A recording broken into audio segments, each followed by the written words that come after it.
et Vincent. Tous deux se disaient victimes des témoins de Jéhovah. Séverine leur reprochait de lui avoir volé son enfance et Vincent sa famille. 12 ans après, nous les avons retrouvés et nous avons tenté d'approcher à nouveau cette communauté des témoins de Jéhovah.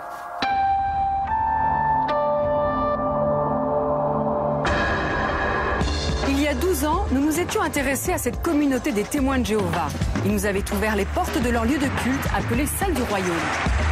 Jésus est invisiblement présent depuis 1914, comme les témoins de Jéhovah l'expliquent depuis si longtemps dans leur prédication.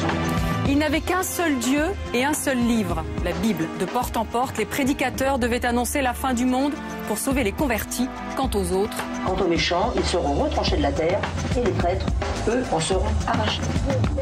À l'époque, nous avions rencontré Vincent et ses deux filles. Sa femme avait ouvert la porte à des témoins de Jéhovah. Elle venait de se convertir et il ne la reconnaissait plus. Il y a des changements au niveau vestimentaire. On ne s'habille plus pour séduire, on fréquente de moins en moins la famille. Elle a toujours souhaité impliquer ses enfants dans ses activités. Et les pressions se sont faites au fur et à mesure de plus en plus fortes. Et le couple n'avait pas survécu. Nés aux États-Unis au 19e siècle, les témoins de Jéhovah étaient à l'époque plus de 5 millions de par le monde. Des fidèles organisés en communauté et des publications, la Tour de Garde et Réveillez-vous, diffusées à des milliers d'exemplaires. Le monde était méchant, tout le monde était méchant, il n'y avait que les témoins de Jéhovah qui étaient bien. En 1998, Séverine nous avait raconté comment sa mère l'avait élevée dès l'âge de 6 ans chez les témoins de Jéhovah. J'étais très perturbée, mentalement, psychologiquement, j'étais complètement démolie. Que sont devenus ces anciens adeptes et cette communauté des témoins de Jéhovah a-t-elle prospéré ? 12 ans après ce premier reportage, nous avons donc retrouvé Séverine qui est maintenant devenue maman ainsi que Vincent et ses deux filles. Et puis nous avons voulu savoir si cette communauté des témoins de Jéhovah avait évolué et comment. Et vous allez le voir, cette fois-ci, il nous a été pratiquement impossible de les approcher. Ensuite, c'est Georges Fenech, le responsable de la Mivilude, la mission interministérielle de vigilance et de lutte contre les dérives sectaires, qui viendra nous rejoindre sur notre plateau. Mais avant cet entretien, tout de suite, la suite de leur histoire. 12 ans après, nous retournons du côté de Rouen, retrouver une ancienne adepte des témoins de Jéhovah. C'est votre fille? Oui. Elle est grande. Oui. Bonjour. Lionel. À l'époque, Séverine Chapelle vivait seule. Depuis, elle s'est mariée et a eu une fille, Kathleen, âgée de 11 ans. Sa fille aujourd'hui, c'est un peu toute sa vie. Voilà, donc ici c'est la chambre de Kathleen, avec tout son petit fouillis, c'est une chambre de fille. Donc elle a son bureau là, elle a 2 bureaux, elle a de quoi faire ses devoirs. Ici elle a tous ses livres, donc qui traitent de tous les sujets. Il y a même Titeuf, le guide du zizi sexuel, quelle honte. Enfin pour les TJ ce serait une honte. Et au moins elle a le droit de lire ce qu'elle veut. C'était pas mon cas, j'avais les livres des témoins de Jéhovah pour préparer toutes les réunions. Les 5 réunions par semaine, le recueil d'histoire biblique, le grand enseignant et tous les autres. J'en pouvais plus. Vous avez eu une enfance très austère? Oui. Sans anniversaire, sans Noël, sans copains et copines, sauf les témoins de Jéhovah. Et après, j'ai découvert avec Kathleen une autre enfance. Donc ce qui a vraiment changé, c'est l'arrivée de votre fille qui a bouleversé votre vie? Ah, complètement, oui. La première chose que j'ai dit quand on me l'a posée sur le ventre à la maternité, je lui ai dit « vis ta vie et tu seras heureuse ». Et en lui disant ça, j'ai eu l'impression que je lui donnais sa liberté et que jamais elle vivrait ce que j'ai vécu. Je voulais qu'elle vive tout l'opposé. Et elle vit bien, je crois. Hein, Kathleen? Ouais. Séverine Chapelle avait 6 ans lorsque sa mère l'a entraînée pour la première fois dans une salle du royaume de Rouen. Elles ont rompu toutes deux avec les témoins il y a 2 ans. Depuis, Séverine est en traitement, en hôpital de jour. Quelle image vous aviez du monde? Une image mauvaise. Le monde était méchant. Tout le monde était méchant. Il n'y avait que les témoins de Jéhovah qui étaient bien. Le monde, c'est un monde dépravé. Tel qu'on me l'a enseigné, c'était un monde dépravé. Les jeunes ne pensent qu'à s'amuser, à boire, à fumer, et puis ils font rien d'autre. En fait, c'est des jeunes normaux qui veulent vivre. Et nous, on n'a pas le droit de vivre quand on est témoin de Jéhovah. La vie présente, ça compte pas. On vit dans le passé parce qu'il faut apprendre l'histoire du peuple juif. On vit dans le futur parce qu'il faut penser au paradis. Mais le présent, on n'a pas le droit d'y penser. Ça fait comme si on était déjà mort. Dieu ne me manque pas. Je crois même plus en Dieu, de toute façon. Pour moi, c'est un Dieu cruel, non. Cherche pas à en connaître un autre. Alors quand vous revoyez ça, qu'est-ce que ça vous inspire, Séverine? Ah, ça me fait drôle, ça me rappelle des souvenirs, mais en même temps, je regrette vraiment pas de l'avoir fait. Je peux l'enlever. Mais ça remue quand même beaucoup de souvenirs. Ouais. C'est un peu mal au cœur. Je me suis rendu compte que vraiment, j'ai découvert la liberté qu'après. Et à 26 ans, ça fait tard quand même. J'ai vraiment raté beaucoup d'années de ma vie. Mais enfin, c'est fait. À travers sa fille, Séverine revit aujourd'hui cette enfance joyeuse qu'elle dit ne pas avoir eue. T'aimerais aller aux réunions, toi? Je crois pas. Je veux dire, je dis. Voilà.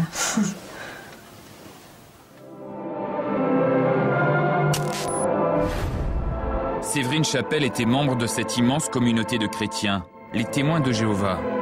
Plus de 7 millions de fidèles à travers le monde, 130 000 dans l'Hexagone. Ce mouvement, filmé ici en région parisienne, est considéré comme une religion dans de nombreux pays, comme aux États-Unis ou en Angleterre. En France, il est souvent assimilé à une secte. En 1873, le révérend américain Charles Russell fonde l'association des étudiants de la Bible, appelée plus tard les Témoins de Jéhovah.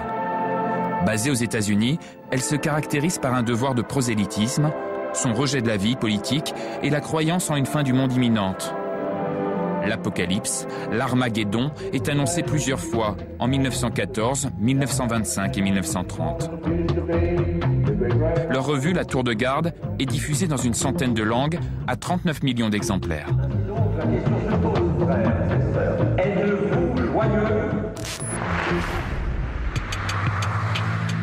C'est à Louviers, en Normandie, que les Témoins de Jéhovah français ont installé leur quartier général. C'est là que nous retrouvons le maire, Franck Martin. Nous l'avions déjà filmé en 1998. L'élu de gauche s'est longtemps battu contre leur implantation. Depuis, ils se contentent de tolérer leur présence. Alors là, on revient là où on était il y a 13 ans. Oui, la végétation a poussé, mais on distingue très bien le grand bâtiment blanc qui représente donc l'implantation des Témoins de Jéhovah sur plusieurs hectares, des bureaux, des salles de formation et des logements. 13 ans après, les Témoins de Jéhovah sont toujours implantés à Louviers. Ils sont toujours implantés à Louviers. Leur siège social, me semble-t-il, pour l'Europe, en tout cas pour la France, se trouve ici. À l'époque, les Témoins de Jéhovah nous avaient ouvert les portes du Bethel, le nom du siège. On y avait découvert une véritable ruche. 300 bénévoles à plein temps, chargés du courrier, du ménage, des repas ou encore de l'enregistrement de la Bible en 70 cassettes. Ainsi, tous les jours que vécut Adam se montèrent à 930 ans et il mourut. Louviers était surnommé Jéhovah City. Louviers a cette réputation d'être la capitale européenne des Témoins de Jéhovah, ce qui n'est pas excellent, c'est le moins qu'on puisse dire, pour l'image de marque de la ville et pour l'implantation d'entreprises qui ne souhaitent pas se voir associées à cette image de marque déplorable. L'activité principale était l'imprimerie. Toutes les brochures francophones y étaient éditées, des millions d'exemplaires. Le problème, c'est qu'à ce moment-là, aucun de ces ouvriers n'était déclaré. Vous n'êtes pas un salarié, par exemple? Non, on n'est pas salarié. Vous touchez un peu d'argent? Oui, on touche 900 francs à peu près par mois. Ça équivaut, si vous voulez, à une sorte d'argent de poche, puisque la communauté prend soin de nous, on est nourris, logés, blanchis. On prend bien soin de nous-mêmes. Leur activité de production de propagande a beaucoup baissé, puisque à la suite d'un combat juridique que nous avons mené avec les services de l'État, à l'appui des services de l'État, ils ont été lourdement condamnés pour des problèmes fiscaux et surtout pour des problèmes de droit du travail. Et ils sont donc partis en Angleterre pour l'activité de production de brochures, de journaux, toute leur propagande est maintenant produite en Angleterre et non plus à Louviers. Mais Dieu le ressuscite. À l'époque, les Témoins de Jéhovah avaient décidé de communiquer. Isaïe, chapitre 53, verset 10. On avait pu les filmer librement, comme lors de ces assemblées ou dans des réunions chez des particuliers. Nous avions même été autorisés à suivre leur tournée de porte à porte. Bonjour monsieur. On aurait aimé juste vous montrer un petit passage de la Bible qui est... Non, j'en ai pas besoin. Vous n'avez pas besoin. Au revoir. Au revoir monsieur. Vous pouvez connaître un avenir radieux, mademoiselle, et l'accident vasculaire cérébral, c'est un dossier médical.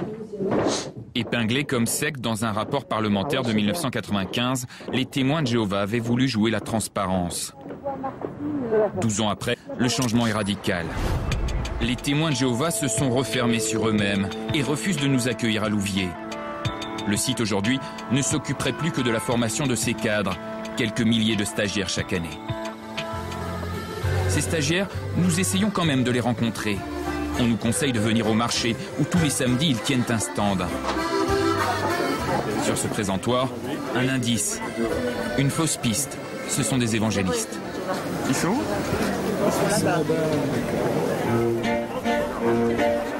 Effectivement, 10 mètres plus loin, premier contact. On fait un reportage sur les témoins de Jéhovah. Alors on fera aucun commentaire. Vous n'avez pas le droit de parler ? Si, on a tout à fait le droit de parler, mais d'autres sont plus à même que nous de parler, donc on fera aucun commentaire. Comment ça se passe Non, ici ? on fera aucun commentaire. Voilà, il y a du monde qui est prévu pour s'occuper de ça, répondre à vos questions. Voilà.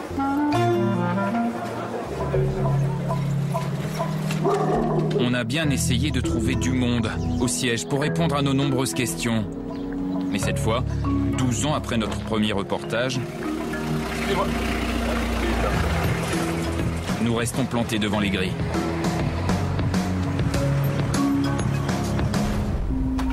Notre demande officielle par téléphone n'a pas obtenu plus de succès. Les responsables de Louviers refusent de nous voir. Du coup, nous partons tenter notre chance à Nancy, une ville choisie au hasard. Et France 2, et on voulait savoir s'il y a une possibilité de filmer la cérémonie cet après-midi-là. C'est bien possible. Vous êtes retiré de là, c'est bien possible. Même si on reste au fond de la salle, juste pour voir un petit peu. Ça tombe pas vraiment à poil. À Épinal, nous décidons alors d'accompagner en caméra cachée un ancien responsable des témoins de Jéhovah. Nous voulons toujours savoir s'il est possible d'entrer dans une salle du royaume, un lieu qui se dit ouvert à tous. Bonjour. Bonjour. Bon, on vient voir, assister comment ça se passe. Et informer de Vous avez peur? Non. On n'a pas peur. On n'est pas armé. Non, on n'a pas peur. On n'a pas peur, mais enfin, disons qu'on n'avait pas d'invitation. Ah, il faut une invitation. Si vous êtes une association cultuelle, religieuse? Cultuelle, oui. Cultuelle, donc normalement il y a accès libre. Oui, mais... Donc là on peut pas rentrer, on peut pas venir. Ce soir, non. Ce soir non. On regrette. Merci en tout cas. Bonne journée. Merci. J'ai l'impression qu'on est allé à un temple maçonnique. Là. Chez les francs-maçons, on n'entre pas. C'est bizarre. C'est incroyable quand même. Attends, il n'y a rien d'illégal qui est fait à l'intérieur. Dominique Dott a vécu 20 ans chez les témoins de Jéhovah. Il était destiné à devenir un ancien, un des sages de sa communauté. Il ne faut pas avoir de relation avec les autres personnes de l'extérieur. Il faut absolument se marier dans le groupe. Il faut assister à toutes ces réunions. Il faut les préparer. Il faut faire du prosélytisme, rendre un rapport tous les mois. Et toute personne qui ne rend pas son rapport n'est plus comptabilisée parmi les témoins de Jéhovah. Donc c'est quelque chose d'assez coercitif. Selon lui, toute la vie des adeptes est ainsi réglée, et ce dans ses moindres détails. Il y a même un comité judiciaire. C'est un comité qui est composé de 2 ou 3 hommes, qu'on appelle des surveillants ou des anciens, sont des responsables de groupes locaux, qu'on appelle les congrégations. Et lorsqu'un adepte commet une faute, quelque chose qui commet un cartade par rapport aux lois des témoins de Jéhovah, il est entendu par ce comité. Pour un témoin de Jéhovah, la justice divine est plus importante que la justice civile. Ah bien sûr, oui. Ouais. C'est Dieu qui juge, en priorité. Et ce, sur tous les domaines? Sur tous les domaines. Je me souviens d'une tour de garde, c'est-à-dire c'est une revue, c'est l'organe officiel de l'organisation de 1995. Pour mémoire, ça doit être le 1er novembre 1995, qui parlait des affaires de pédophilie. Et qui disait que si une personne se plaignait d'avoir subi des violences sexuelles de la part d'un autre adepte, et si la culpabilité de cet homme n'avait pas pu être établie par le comité de discipline religieuse, à ce moment-là, même si cette personne est coupable, c'est Dieu et Jésus-Christ qui jugeront de façon juste. Donc les victimes n'ont pas de souci à se faire. C'est un petit peu le message qui était donné. Des comités judiciaires, une justice parallèle. Intrigués, nous décidons d'en savoir davantage. Direction Saint-Dié dans les Vosges. Nous avons rendez-vous avec une ancienne adepte des témoins de Jéhovah, Myriam Dawa. Elle souhaite nous raconter l'histoire tragique de Joël, sa petite sœur, qu'elle filmait ici pour la dernière fois. Alors là, on était où? Alors là, c'était derrière chez moi, mais elle était tout le temps. Elle était tout le temps chez moi, surtout les étés. Voilà, ça c'est elle. Elle a toujours la même coupe à la fin. Voilà, elle, ses cheveux, c'était un genre de température, quoi. Quand elle n'était pas bien, elle se coupait les cheveux tout court. Et quand elle était bien, elle les laissait pousser. Ouais, il fait chaud, c'est bon. En octobre 2006, Joël s'est suicidé après avoir porté plainte pour viol contre un témoin de Jéhovah. Pendant des années, de 10 à 13 ans, elle a été son objet sexuel. Lorsqu'elle révèle les faits à sa mère, celle-ci ne prévient pas la police, mais le comité judiciaire de sa congrégation. Comment ont réagi les anciens? Les anciens, c'est devant un tribunal, ils sont là, ils vous jugent. Racontez-moi, qu'est-ce qui s'est passé? Ils ont été convoqués, chacun a raconté les faits. Enfin, chacun, lui, il les a niés, il a démenti. Et Joël, elle a raconté tous les faits. Qu'est-ce qu'elle a raconté? Où ça se passait, qui venait la chercher, qui lui tirait les cheveux. Donc c'est pour ça que ses cheveux, je vous disais que c'était une température chez elle, parce qu'il commençait à lui tirer les cheveux pour qu'elle lui fasse des fellations. Elle a dit ça dans les termes. Hein. Qu'elle avait vu la couleur de ses sous-vêtements. Elle essayait de donner le maximum de preuves qu'elle avait. Elle avait 12 ans. Joël, elle ne peut pas inventer des couleurs de sous-vêtements ni de la façon dont il agissait. Et le conseil des anciens, qu'est-ce qu'ils disaient à ce moment-là? Ils écoutaient. Ils écoutaient, c'est tout. Voilà. Une qui raconte, un qui nie la vérité. Qu'est-ce qu'on fait? On ne fait plus rien. Malgré ces déclarations, personne ne prend l'histoire de Joël au sérieux. Ce n'est que des années après, à l'âge de 28 ans, qu'elle trouve le courage de porter plainte. Mais le fardeau est trop lourd. Un mois après, elle finit par craquer.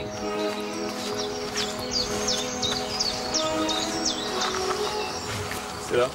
Oui, c'est là. Oui. C'est là qu'elle est venue un matin et elle a déposé sa voiture ici. Elle est restée enfermée dedans, à écouter de la musique. Elle a pris des cachets, sa bonbonne de gaz et puis elle s'est laissée mourir ici. Et c'est là les premiers lieux où elle s'est fait agresser sexuellement par le témoin de Jéhovah. C'est ici qu'il l'emmenait le dimanche matin, assez régulièrement.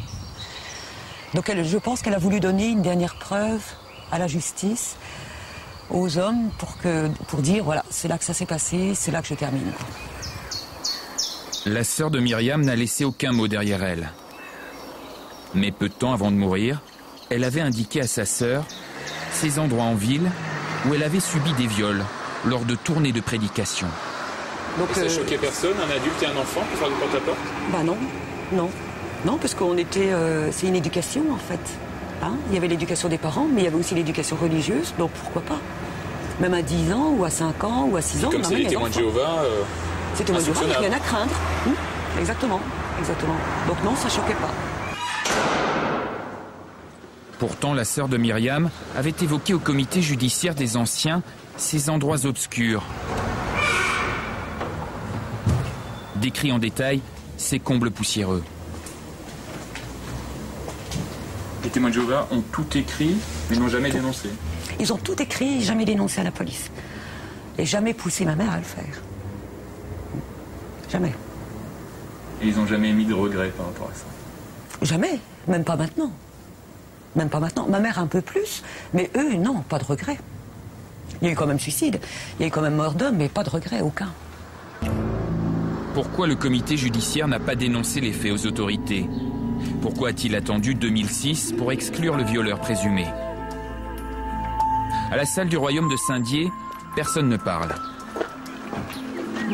Les anciens du comité sont là, mais refusent de nous voir.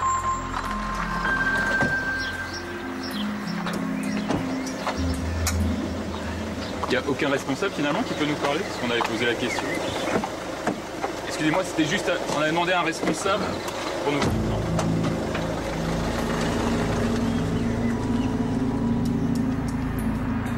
Au téléphone, l'un d'entre eux accepte finalement de nous donner sa version. Et personne ne se sent responsable parmi les anciens de ne pas avoir... Mais on ne sait pas si c'est vrai. Qu'est-ce que vous voulez responsable de quoi? De ne pas avoir dénoncé les faits? Il n'y a pas de fait d'acquis. Il n'y a pas de fait. C'est des suppositions. On n'aura pas fini alors. Si chaque fois qu'on dit t'as fait ci, t'as fait ça, on agit comme ça, là, non? Parce que c'était quand même des détails précis qu'elle avait donnés, la jeune fille. Oh non, c'est pas si clair que ça. Et aujourd'hui, vous y croyez quand même à ce qu'elle a dit, ou vous y croyez pas? Ben, on sait pas. Les gendarmes ont fini leur enquête. Le violeur présumé a été mis en examen. Le comité judiciaire, lui, aurait pu être poursuivi pour non-dénonciation de crime, mais les faits sont prescrits. Depuis notre premier reportage, une dizaine d'affaires similaires a été traitée par la justice. Mais un seul comité judiciaire a été condamné au pénal, c'était à Dijon, en 1998. Après l'affaire de Saint-Dié, les témoins de Jéhovah ont diffusé ce communiqué. Nous avons toujours condamné vigoureusement les atteintes de toutes sortes sur un mineur. Jusqu'à la réforme du code pénal intervenue en 1994, les ministres du culte témoins de Jéhovah laissaient à la famille de la victime l'initiative de saisir les autorités et éventuellement pouvaient le faire eux-mêmes. Nous avons rendez-vous à la cour d'appel de Versailles, car sur le plan judiciaire, les témoins de Jéhovah, organisés et très soucieux de leur image, n'hésitent jamais à attaquer. C'est le cas pour le député Jacques Millard, qui a été accusé de diffamation et condamné en première instance. Les témoins de Jéhovah enferment des enfants. Je n'ai pas parlé de séquestration, mais j'ai parlé d'enferme. Enferme les enfants parce que dans une prison sans barreaux. Voilà, dans une prison sans barreaux. Ça. Vous dites enfermé, moi j'ai dit une prison sans barreaux. Charline Delporte est membre d'une association anti-secte. Elle aussi a souvent eu affaire à eux. Phénomène dissimulé, l'enfermement social. Les témoins de Jéhovah ont pour habitude d'attaquer systématiquement même les parlementaires? Mais bien sûr, surtout les parlementaires, pour faire taire. Alors ça, c'est leur habitude. Alors naturellement, nous, présidents d'association, bien sûr qu'on l'est à tour de bras. Hein. J'en suis à ma 44e procédure. Les témoins de Jéhovah, je crois que c'est une douzaine de fois. Durant le procès, le député affirme qu'il ne parlait pas d'enfermement physique, mais psychologique. Les avocats des témoins de Jéhovah, eux, rappellent que l'enfermement social n'est pas une notion pénale et que le travail des élus sur le sujet s'apparente à une sorte de police des esprits. Vous avez l'impression que les témoins de Jéhovah... Non, répondez-moi là-dessus. Vous avez l'impression que les témoins de Jéhovah sont victimes, entre guillemets, d'une chasse aux sorcières sur... À chaque fois, ils sont stigmatisés, c'est ça? Ah bah oui. Bah, il est forcément beaucoup plus payant pour un homme politique d'épingler une secte aussi connue et identifiée par un grand public que pour une poignée de satanistes dans le nord de la France, dont finalement tout le monde se fiche un peu. Si l'avocate des témoins de Jéhovah emploie le mot secte, Jacques Millard, lui, s'abstient. L'élu refuse de juger la croyance des adeptes, qui est du domaine du privé, mais pointe du doigt certaines dérives. Ils ne sont pas, je dirais, violents. Ce sont des gens qui donnent le change. C'est-à-dire qu'ils sont affables, ils vont vous aborder de manière tout à fait courtoise. Cela étant, à partir du moment où vous rentrez dans le groupe, eh bien, ils vous prennent en main. Et si un adepte essaye de sortir, ils vont couper les ponts, ils vont créer autour de lui le désert psychologique. Donc on peut dire qu'à ce titre, ils ne sont pas innocents ou inoffensifs. Aujourd'hui installé dans la banlieue de Lille, Vincent Bonnier vivait avec sa femme et ses deux petites filles dans la région d'Avignon. Jusqu'au jour où Madame Bonnier ouvre sa porte aux témoins de Jéhovah. En moins de 2 ans, Vincent Bonnier va voir cette femme rieuse et enjouée qu'il aimait devenir peu à peu quelqu'un d'autre. Il y a des changements au niveau vestimentaire, il y a des changements au niveau des relations qu'on peut avoir. On fréquente de moins en moins la famille, on fréquente de moins en moins les amis qu'on avait. Et on voit bien sûr de plus en plus arriver de temps en temps des témoins de Jéhovah, des visites impromptues ou plus ou moins organisées, mais c'est de plus en plus fréquent et régulier. Vincent Bonnier a accepté de nous revoir. Voilà, bah écoutez, mon petit chez moi, et puis regardez mes filles telles qu'elles étaient à l'époque. Donc les voilà, l'aînée ici, Déborah, Flora. Vous avez toujours été très proche de vos filles? Toujours, oui. Je crois que c'est une obligation. Quand on les élève comme ça, on est obligé d'être très proche, et puis on le devient. On devient dans l'adversité, les problèmes. Je veux dire, il faut bien se soutenir, donc c'est important, oui. Oui. Et donc, Flora, la plus petite, elle est avec vous aujourd'hui? Donc Flora, elle est en train de nous préparer un café dans la cuisine. Je vous présente Flora. La plus jeune, c'est moi. Donc à l'époque, j'avais 9 ans et maintenant 22. Donc ça fait 13 ans. C'est elle à gauche de l'image. Depuis, Vincent a changé de région. Lille, puis Lyon, où il a élevé seul ses filles.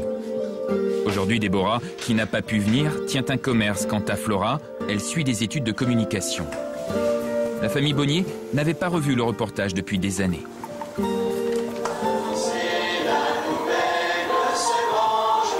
Dire que j'aurais pu être comme ça si maman avait eu la garde.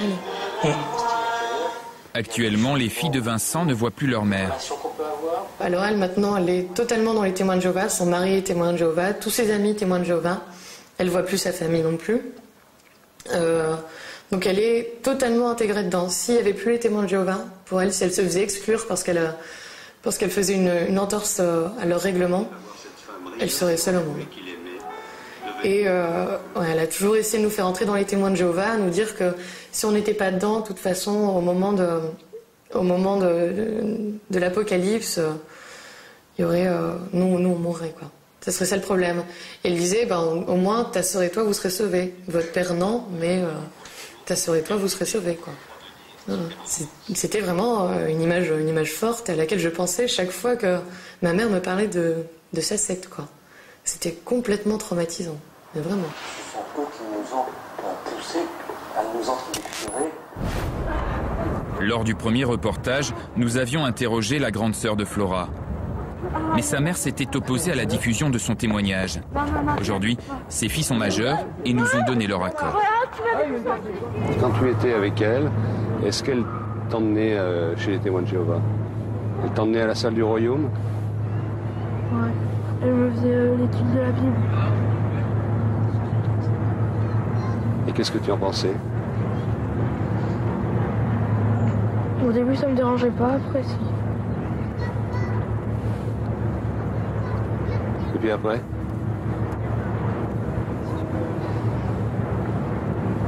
Après, ça t'embêtait? Hein? Qu'est-ce qu'il y a?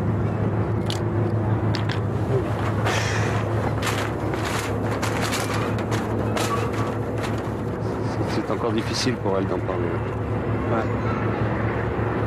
C'est difficile.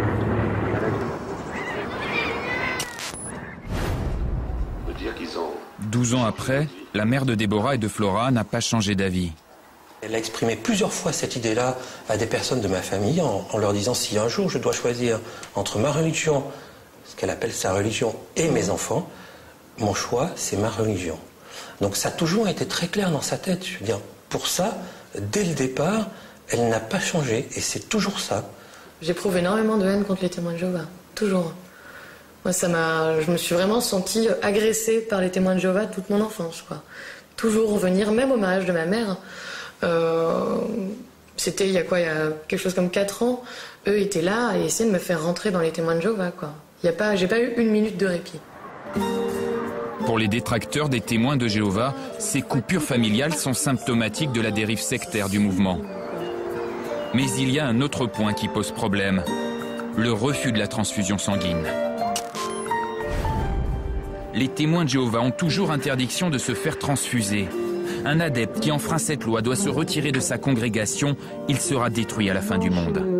À l'époque, nous avions rencontré une patiente jéhoviste déterminée à respecter cette règle. On ignore ce qu'elle est devenue. Je ne suis pas une fanatique, mais j'obéis au commandement de la Bible.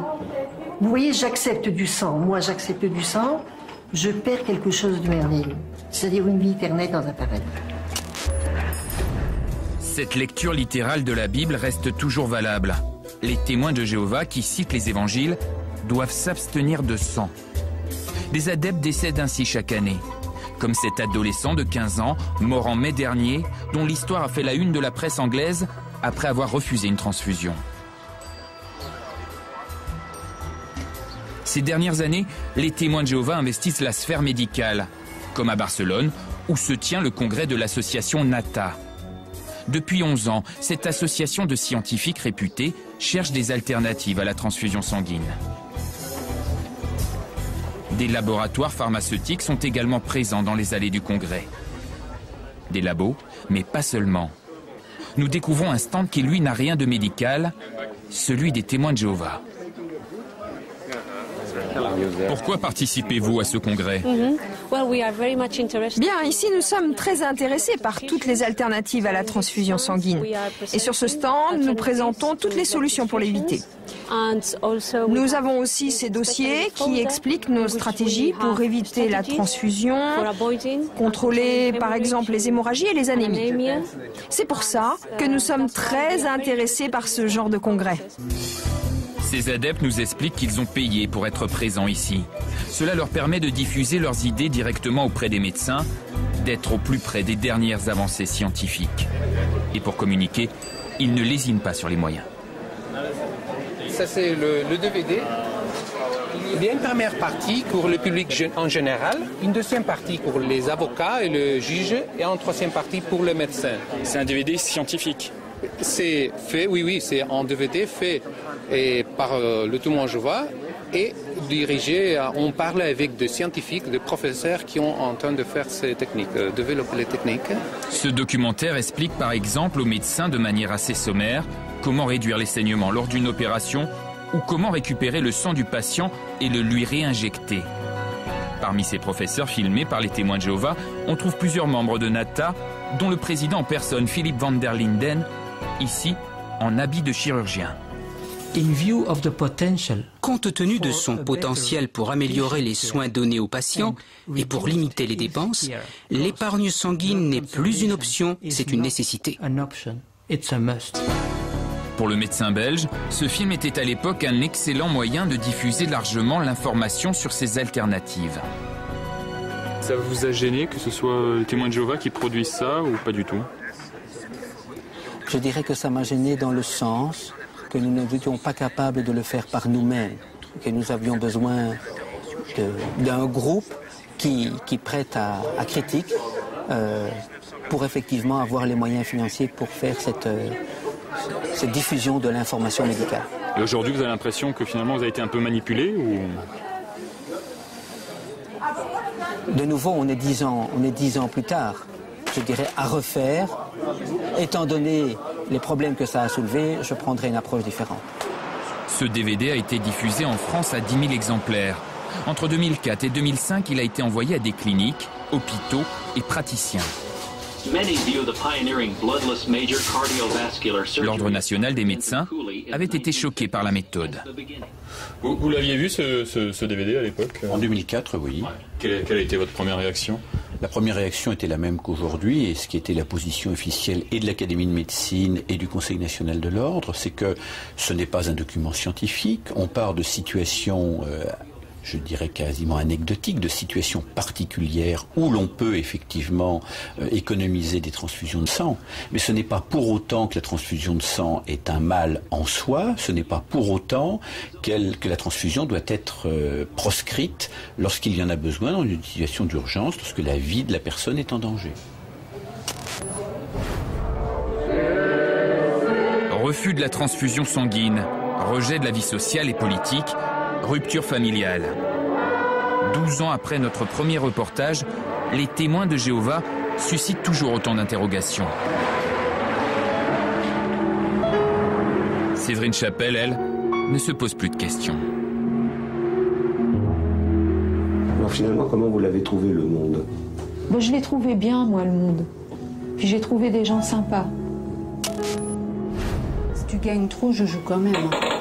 Depuis qu'elle a quitté le mouvement, Séverine affirme avoir enfin ouvert les yeux sur la société. Regarde, admire. 13 ans après, vous ne regrettez pas votre choix? Absolument pas. Non, vraiment pas. Si c'était à refaire, vous quitteriez? Ah, je quitterais même beaucoup plus tôt, oui. Et jamais j'emmènerai ma fille, non, jamais. Aujourd'hui, la jeune maman ne pense qu'à une seule chose. Hey. Profiter pleinement aux côtés de sa fille de tous les instants de la vie.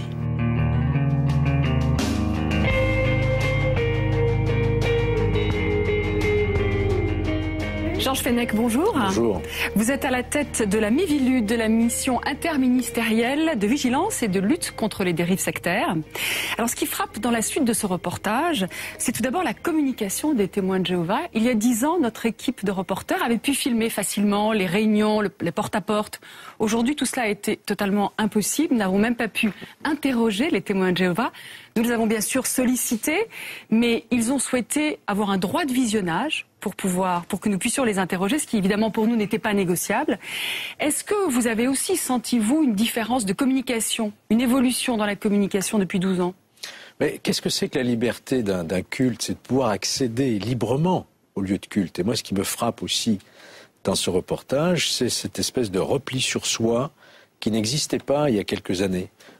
Mais alors, est-ce que justement ce repli sur soi, est-ce que vous n'en êtes pas un peu responsable, vous, à la tête de la MIVILUD, vous montrez du doigt régulièrement les dérives sectaires. Alors, est-ce que finalement, ces mouvements ne se sont pas repliés sur eux, ne se sont pas sentis stigmatisés et n'ont plus envie d'ouvrir leurs portes, du coup ? Je ne sais pas. Je n'ai pas l'impression de stigmatiser. Je crois que les témoins de Jéhovah sont une organisation à caractère confessionnel qui, incontestablement, à nos yeux, pose des difficultés au regard de la vie en société, des règles sociales, et donc font l'objet de notre surveillance, au même titre d'ailleurs qu'environ 600 mouvements ou pratiques que nous avons actuellement en surveillance, parce que toujours un risque de trouble à l'ordre public, à la santé publique. Vous employez le mot de surveillance. Est-ce que justement ça n'est pas de nature c'est notre rôle. À faire que ces mouvements se referment ? Vous savez, nous sommes une institution qui travaille sous l'autorité et la tutelle du Premier ministre. C'est une interministérielle parce que nous touchons à tous les domaines. Et la surveillance, ça veut dire connaître le phénomène, analyser ses dangers éventuels et surtout informer nos concitoyens. Nous, on n'est pas là pour faire de la répression. Alors justement, comment est-ce que vous considérez ce mouvement des témoins de Jéhovah ? Par exemple, en Allemagne, en Autriche, c'est une corporation de droit public. Au Danemark, c'est un culte reconnu. En Grèce, une religion connue. En Italie, une confession religieuse. En Grande-Bretagne, un organisme de bienfaisance. Alors, au-delà du fait que c'est pas facile de faire l'Europe, vous, ici en France, comment est-ce qu'on considère les témoins de Jéhovah à la MIVILUD ? Écoutez, je dois rappeler d'abord que la France a un régime tout à fait particulier auquel nous sommes tous très attachés, c'est le principe de la laïcité, le principe de la séparation des églises et de l'État. Il n'y a pas d'autorité en France qui labellise « vous êtes une religion, vous êtes une secte, vous n'êtes pas ceci, vous n'êtes pas cela ». Il y a un régime juridique qui est l'association cultuelle, au sens du culte, qui donne droit à certaines exonérations au niveau des impôts, par exemple. Il se trouve que les témoins de Jéhovah ont obtenu des exonérations fiscales pour des lieux de culte, des salles de royaume. Mais à ma connaissance, les témoins de Jéhovah n'ont jamais obtenu, au niveau national, le statut d'association cultuelle. Mais comment expliquer cette contradiction entre le local et le national ? 900 associations cultuelles ont été reconnues pour les témoins de Jéhovah localement, et nationalement, non. Comment expliquer cela ? C'est vrai qu'on est dans une situation qui ne semble pas être logique, pas de cohérence, si vous voulez. Ça s'explique par le fait que dans les préfectures, on agrée, association cultuelle, une salle de royaume, parce qu'on constate qu'il n'y a pas de trouble à l'ordre public. Mais dès lors qu'on demande le statut cultuel au niveau national, on est bien obligé de se référer quand même à la doctrine, et dans cette doctrine, il y a des préceptes et des pratiques qui sont contraires à l'ordre public, et c'est essentiellement, vous le savez, le refus de la transfusion sanguine. Alors justement, à propos de la transfusion sanguine, est-ce que le problème n'est pas réglé depuis le vote de la loi Kouchner en 2002, qui autorise les médecins à transfuser un enfant si le pronostic vital est engagé, même si les parents ne sont pas d'accord ? Normalement, il n'y a plus de problème d'ordre public. Si le problème est réglé, ça me pose un problème que des gens, par conviction, préfèrent se laisser mourir plutôt que d'avoir une transfusion sanguine qui va leur sauver la vie. Et c'est d'autant plus choquant que lorsqu'on a affaire à des mineurs, je vous ai amené une couverture de Réveillez-vous de quelques années, publication des témoins de Jéhovah. Où on voit une vingtaine d'enfants qui sont morts parce que les parents ont refusé la transfusion sanguine et qui sont considérés comme des martyrs, qui ont sacrifié leur vie pour Dieu et qui accéderont à la vie éternelle. Ça me posait un problème. Oui. Ça date de 1994. Au mois de mai dernier, encore un jeune Joshua, un jeune Britannique de 15 ans, a préféré mourir que subir une transfusion sanguine à la suite d'un accident de la route. Ça, pour nous, c'est une dérive sectaire. Oui, mais Georges Fenech, cela n'est plus possible aujourd'hui en France, puisque depuis cette loi de 2002, l'État a trouvé la parade pour protéger les enfants qui seraient en situation d'avoir une transfusion sanguine, les enfants de témoins de Jéhovah. Les médecins feront une transfusion. Bien sûr, heureusement. Malgré l'avis des parents. Heureusement. Donc il n'y a plus de trouble à l'ordre public. Heureusement que l'autorité judiciaire peut intervenir pour passer outre au refus des parents et sauver des vies, parce que là on parle de vie humaine. Tous les ans à la Miviludes, vous publiez un rapport. Alors quel est aujourd'hui le nouveau visage des sectes ? On se rend compte que les organisations sectaires cherchent à infiltrer notamment les entreprises par le biais de la formation professionnelle. Et puis il y a surtout la question des dérives thérapeutiques. On voit beaucoup de microstructures fleurir en France, proposer des soins alternatifs qui sont la plupart du temps des soins charlatanesques. Alors il y a toutes sortes de techniques, c'est à la carte, c'est vraiment le supermarché de la santé, de la guérison. C'est-à-dire abandonnez votre traitement, votre chimiothérapie, nous on va soigner votre cancer par la méthode holistique, le décodage biologique, le conflit intérieur qui était la cause de votre cancer. Vous avez des gens qui sont réceptifs à ce discours et qui vont arrêter leur traitement, et quand ils se rendront compte que c'était pas la solution, quelquefois c'est trop tard. Merci Georges Fenech, merci d'avoir répondu à nos questions et d'avoir été sur notre plateau. Et merci à vous tous de nous avoir suivis. Vous pouvez nous retrouver et revoir cette émission sur France2.fr. Bon après-midi sur notre chaîne.